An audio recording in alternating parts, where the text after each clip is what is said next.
ไปส่งค่ะสวัสดีค่ะเมื่อไหร่นะคะนะเมย์เขาเดี๋ยวมาเฮ็ดหมอนจอกเล่งนะคะมาเหลียวเด็ดก็ด้านเด็กหนึ่งไว้หน่อยค่ะวันนี้นะคะแม่จะมาทำอาหารโบราณให้ทานนะคะก็คือจะมีชื่อว่าหมอนจอกก็คือจริงๆใบอันนี้นะคะต้องไปหาตามในนานะคะแต่ว่าที่น้ำรันนะคะไม่ได้ไปนาหรือไม่ได้ไปไหนตอนนี้ก็คือเอาแต่ที่บ้านนะคะค่ะเด็ดๆก็หมอนไม่หมอนเนี่ยก็ป้ออาจำหน้าไหนมันเตวันเสตีเฮิรนไหนค่ะเนาะย้อนว่าที่น้ำรันเนี่ยจำหน้าเราสั่งว่าจะได้ไรกว่าไรก็หน้าก็ไก่อีกนึงนะคะและไรกว่าหันในหน้าค่ะก็หนาว่าเอาที่เฮิรนมาแตนนี่ค่ะก็จะเป็นเหมือนจังหนังไม้เผิกค่ะเนาะเอาอันหนุ่มๆมันค่ะก็มาเรียนทำกับแม่อะไรอย่างนี้เพราะว่าเราก็ทำไม่เป็น ใบอันนี้นะคะภาษาไทยใหญ่เรียกว่าไหมเผิกนะคะหรือไม่ก็เผิกจะเอาเฉพาะใบหนุ่มๆเท่านั้นนะคะใบแก่ๆไม่เอานะคะแต่เอาไม้อันหนุ่มมันก็อีในคันถ้ามีในนาจะเรียกว่าหมอนนะคะแต่ว่าถ้ามีที่บ้านจะเรียกว่าเผือกค่ะเดี๋ยวเราตามแม่ไปดูขั้นตอนการทำกันเลยนะคะเอาค่ะว่าจะนั้นก็เข้าอันกันกัดโดยลายเฮ็ดมันค่ะ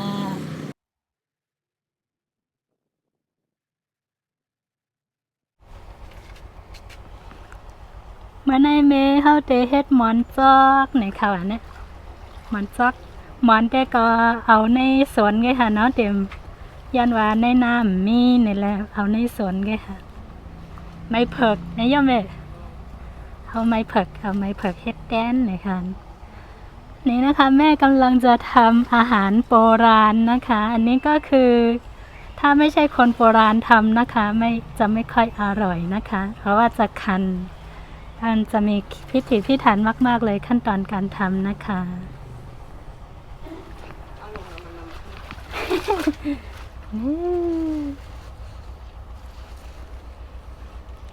อันนี้ก็คือเอามาจากในสวนแล้วก็ต้องมาล้างก่อนนะคะ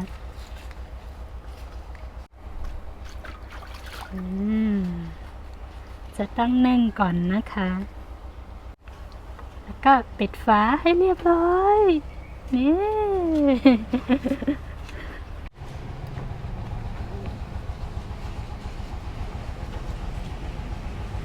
อันนี้ถ้าเป็นคนสมัยใหม่นะคะจะ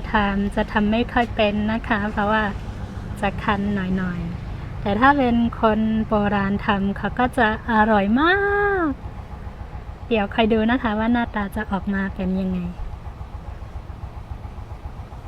แต่ไรหนึ่งหึงอ่ะเมนอ่ะถึงหันของงานกำขึ้นปอดแต่ไรหนึ่งหึงอินนะคะว่าต่อมอนป้อนลานนะคะอันนี้ก็คือต้องนึ่งจนถึงใบนิ่มๆเลยนะคะเวลานึ่งนะคะจะต้องใช้ไฟฟืนนะคะถึงจะอร่อยค่ะค่ะเพราะว่าหนึ่งในใจไผ่พื้นในเดหวานเสอันใจไฟฟ้าในคัน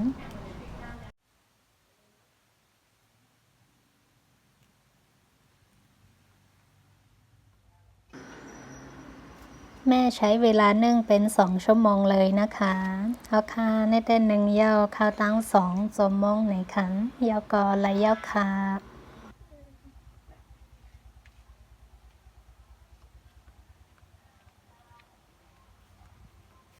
ใส่เกลือลงไปค่ะค่ะใส่เกลือในค่ะ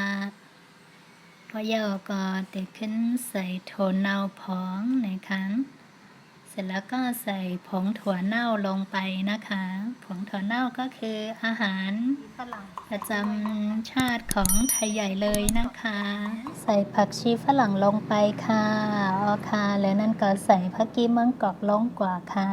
แล้วก็หั่นหัวข่าใส่เลยนะคะจริงๆหัวข่าถ้าเป็นหัวข่าสดๆจะอร่อยกว่านะคะแต่ที่บ้านไม่มีก็เลยใช้หัวข่าแห้งแทนค่ะหัวขาเต้ๆหัวขาเนี่ยเดี๋ยวเลยเป็นหัวขาเต้ขาเอามาใหม่ๆก็เดี๋ยวหวานนี่ได้ค่ะเนาะก็หนาว่าที่เพิ่นซ้ำมันมีหัวขาก็เลยเอาหัวขาแห้งเสซอยๆให้ก็ใส่ค่ะ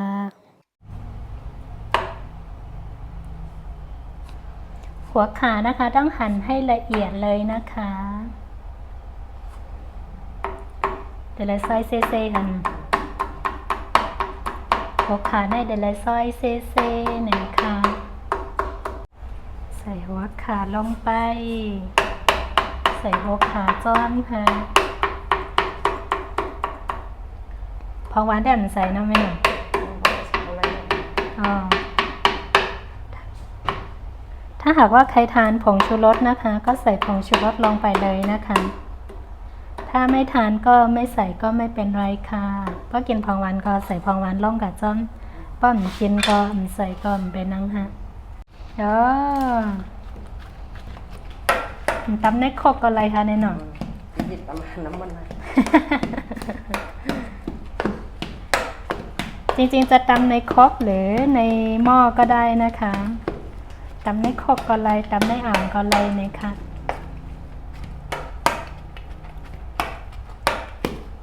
เฮ็ดไหนแกทำเนี่ย ไหนต้องจ๊อกแป้งเราใส่ใบมะกรูดเนี่ย อ๋อค่ะเดี๋ยวอะไรก่อนมั้ยตอนนี้มาเอาใบมะกรูดหรือใบมะนาวก็ได้นะคะ แม่บอกไม่แน่ใจว่าต้องเอาแบบไหน จะได้ใส่ไม่หมักอื่นแท้หน่อยค่ะ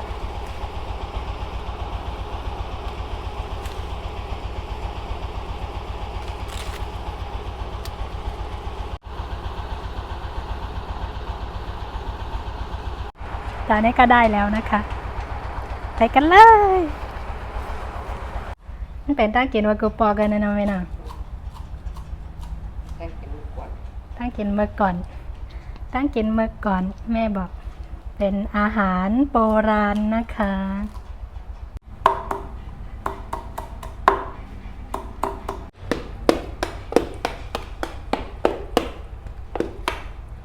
ส่วนผสมก็มีเท่านี้นะคะแต่ว่าที่นานก็คือตอนนึ่งค่ะถ้านึ่งก็จะใช้เวลานานหน่อยนะคะประมาณ1 ชั่วโมงเลยก็ได้ถึงเมื่อนึ่งอัน ใช้บ้าน นึ่งจนกว่านิ่มที่สุดเลยนะคะ แล้ว ไรอะคะเนี่ยเนาะ แย่ปอดแล้วมันดีคือเงยนี่กับ อ๋อไรอะ เตาให้เข้ากันนะ อ๋ออันนี้ก็คือต้องตำให้เข้ากันทั้งหมดเลยนะคะว้าวดูสีสันไม่น่าทานแต่ว่าอร่อยนะคะ เพราะว่าเป็นอาหารโบราณนี่ก็คือส่วนผสมเริ่มเข้ากันแล้วนะคะ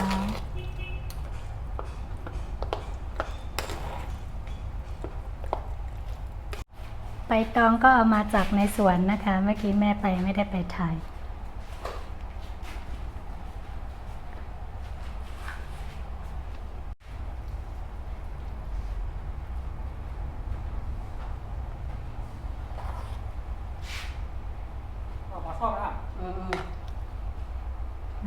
แล้วก็มาห่อใส่ใบตองนี้นะคะ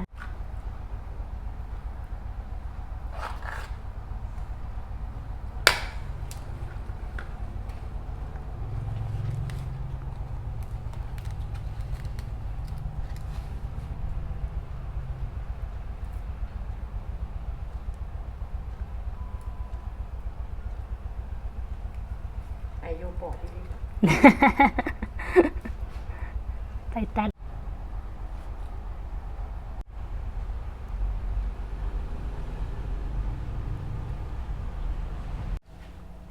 ตอนนี้ก็เอาไปย่างบนเตาไฟนะคะ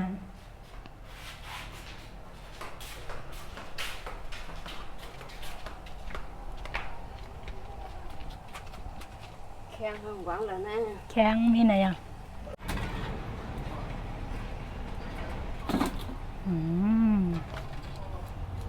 ฮัลโหลผมเคยไม่ติดตามไฟเนี่ยเดี๋ยวเราเป็นไฟลุกค่ะไฟถ่านไม่ทันอันนี้ก็คือมาย่างบนเตาถ่านนะคะไฟมาย่างไฟถ่านนะคะยาวค่ะแน่นอน อันโล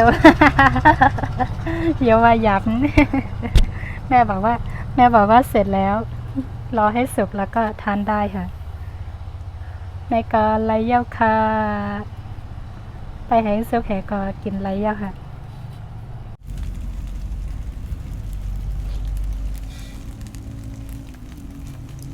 ก็จะย่างประมาณ1 ชั่วโมงนะคะ จนกว่าน้ำจะข้างในจะแห้งนะคะราคาก็เดไว้เหนือไฟให้ไหนหมอก1 ชั่วโมงจะในค่ะเนาะให้ดังในน้ำแห้งค่ะต่อไปเราก็มารอทานนะคะตอนนี้ก็กำลังย่างไฟอยู่เดี๋ยวกลับมาค่ะค่ะมาเร็วก็ได้เด็กย่างไว้กำเดมากขึ้นค่ะไรเย้าค่ะหมอนจ๊อกตอนนี้ก็ได้แล้วนะคะหมอนจ๊อกเดี๋ยวเราไปชิมดูก่อนนะคะตอนนี้ร้อนมากมาเร็วไม่หนาล่ามาเร็วเข้าก่อนจิ้มด้วยก่อนค่ะเดี๋ยวเรามาแกะดูนะคะว่าจะเป็นยังไงนะคะมาคำว่ากลิดด้วยเย้ว้าวนี่แล้วหวานทำบ่กวนทำบ่ออกมากวนทำบ่ออกมาเด้อลูกหน้าตาก็จะเป็นอย่างนี้นะคะนี่ก็คือเดี๋ยวเรามาชิมดูกันค่ะต้องไล่มันไหน Cái trên này anh phải dằn đi anh. อ๋อนั่นแต่ไรให้แห้งในก่อนนะอ๋อแม่บอกว่าต้องแห้งกว่านี้อีกนิดนึงนะคะ นี่คือใจร้อนก็เลยอยากชิมมากๆแล้วเลยเอามาชิมดูก่อนใจใหม่งั้นล่ะแม่ว่าแต่ไรน้ำแต่ไรแห้งในแห้งก่อนนะคะเดี๋ยวเรามาชิมดูก่อนนะคะมากินด้วยมากินด้วยก่อนค่ะนะเนี่ยจิ้น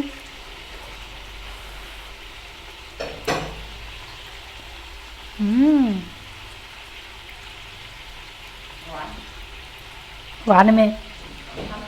มันคันมันพูดว่าจิ้มได้ทั้งกำก่อนเดี๋ยวบอกว่าคันไหมเดี๋ยวชิมดูอีกครั้งหนึ่งก่อนนะคะอะไรจิ้มNó còn vào đó, nó phải phội. หวานชิมได้หรือว้า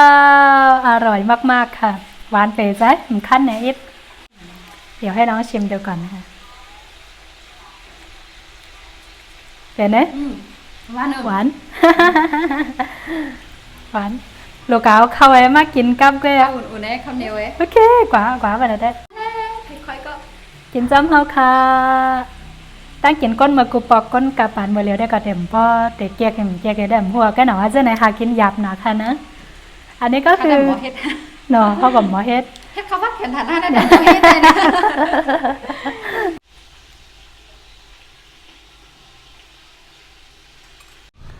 อ๋อค่ะก็ได้พามากินด้วยค่ะเนาะหวานเป๋ใสทานกับข้าวสวยร้อนๆจริงๆทานกับข้าวเหนียวก็ได้นะคะแน่ทานได้กันค่ะกินจ้ำกันค่ะทานแล้วนะคะ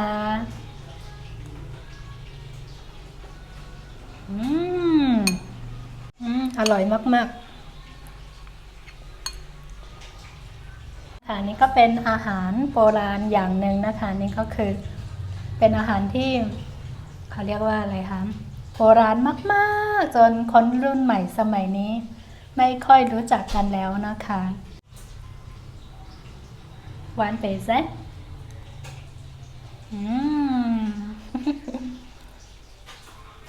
หวานเต้ๆค่ะแม่ว่าเพราะว่าให้แห้งเห็นในนี่ค่ะเนาะหอมหิ้มไฟให้แห้งเห็นในจังเดหวานนี่ค่ะแม่บอกว่าถ้าให้น้ำแห้งอีกหน่อยนะคะก็จะอร่อยกว่านี้ค่ะอันนี้เรียกว่าหมอนจอกนะคะ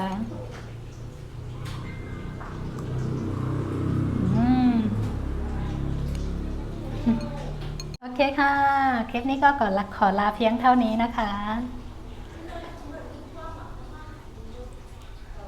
โอค่ะวิดีโอในคลิปวิดีโอในก็จะย้อนปอกันได้ก่อนเลยค่ะเนาะแล้วก็คลิปหน้าจะทำอะไรอย่าลืมติดตามด้วยนะคะ วันนี้ก็ได้ทำอาหารโบราณไป1อย่างนะคะ ได้ทราบวิธีการทำแล้วก็ขั้นตอนการทำแต่ละขั้นตอนนะคะ ตอนนี้ก็ทำเป็นแล้วเมื่อก่อนทำไม่เป็นนะคะ วันนี้ก็ทำเป็นแล้วต่อไปถ้าไปนานๆนะคะมันก็จะกลับไปลองทำดูด้วยนะคะโอเคค่ะลาไปก่อนนะคะหมายซึ่งค่ะสวัสดีค่ะ